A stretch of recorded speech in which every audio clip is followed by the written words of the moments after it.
Hi!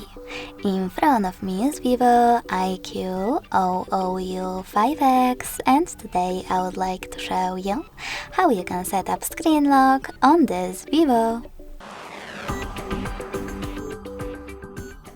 You need to begin by opening Devices Settings. In them, scroll down just a bit to access Security. Now tap on Screen Lock and choose one of those login methods: pattern, PIN, or complex password. Then you need to create your login method.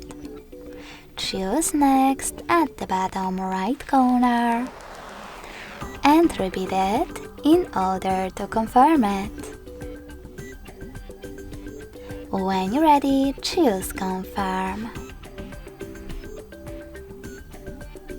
Lastly, pick the best option for your notifications on locked screen.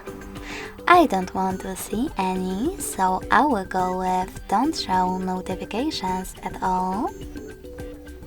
And choose Done at the bottom right corner. So now when I switch off my screen,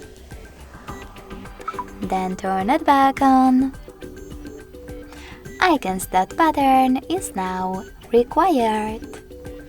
Thanks so much for watching. If you enjoyed this video, leave a like, comment and subscribe. Bye!